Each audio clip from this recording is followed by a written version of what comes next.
to CY River!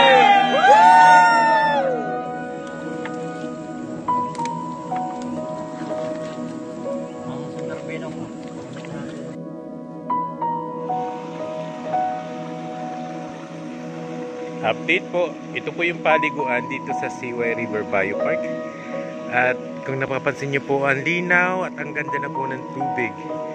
So, balita ko nga po ay natumba lang ang ating biopark systems sa unahan.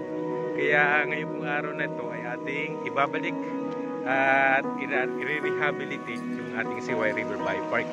Kasama po ang JCI Alaminos Coramlan at grupo po ng Team BF.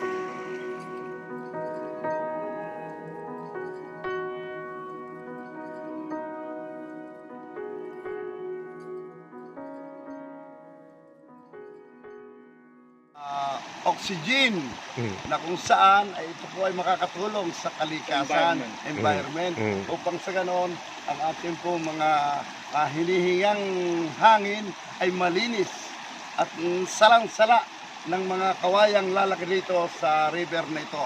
Napakaganda po nitong gawing tourist spot. Pagkat ito po ay pag na-develop, maaring dayunin po tayo dito para po itong isang resort na kung saan ay kapakipakinabang sa barangay San Gregorio. Kaya nga po kami narito upang magkaroon ng ocular, makita namin, may viewing namin ang lugar na ito kung saan ay magkakaroon po ng development sa bayan ng Alaminos.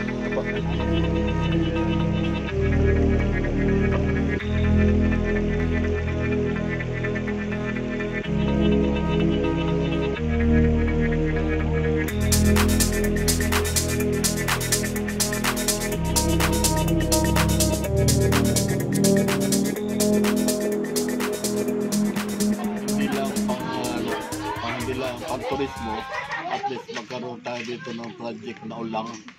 At least yung ibang kabataan na mamamasyal, mabigyan nila ang halagahan ng isang ilog para protektahan nila, hindi na nila salo-alayin para hindi yung magkalat-kalat ang mga plastic, mga tumi, para in the future yung mga darating na henerasyon meron pa rin silang madadatnan na ilog na malinis. So tapos na po tayo mag-reinstall ng CY River Alaminos Biopark. Ngayon natin po tayo sa likod ng truck. with Bus President Don Lastina and President Ann Lastina, and of course si Ramil and our new member JCI Alaminos Coramlan, si JP. Very rewarding yung pagod, even na mahirap yung pagbaba at pagtaas, pero yung experience ng mga bagong pumunta talaga na po sila nagulat sa ganda ng CY River Alaminos Biopark ngayon. At nakakatuwa po yung maraming isda na dumami po kanina. Talagang linis na po ng tubig. Talaga pong babalik-balikan na po ito. Talagang malapit na. At hindi na lang na effort at magiging tourism spot na po ng Alaminos.